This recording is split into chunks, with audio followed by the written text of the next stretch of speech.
Ration कार्डवर अन्नधान्य मिळतं हे सर्वश्रुत आहे.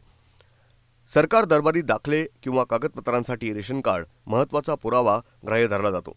आनंदाचा शिधा देखील रेशन कार्ड मार्फत वितरित केला गेला.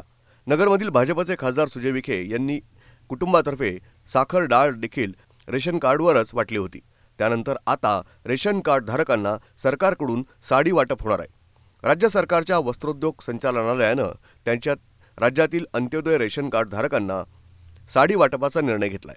राज्यातील अंत्योदय रेशन कार्ड धारकांना वर्षातून एकदा साडी वाटप करण्याचा निर्णय राज्य सरकारनं घेतलाय. राज्य यंत्रमाग महामंडळ ही योजना राबवतीये.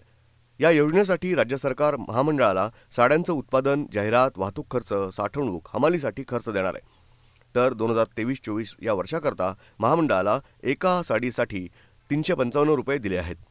ब्युरो रिपोर्ट, न्यूज डेस्क, महानगराची लाईफलाईन, मेट्रो न्यूज, मुंबई.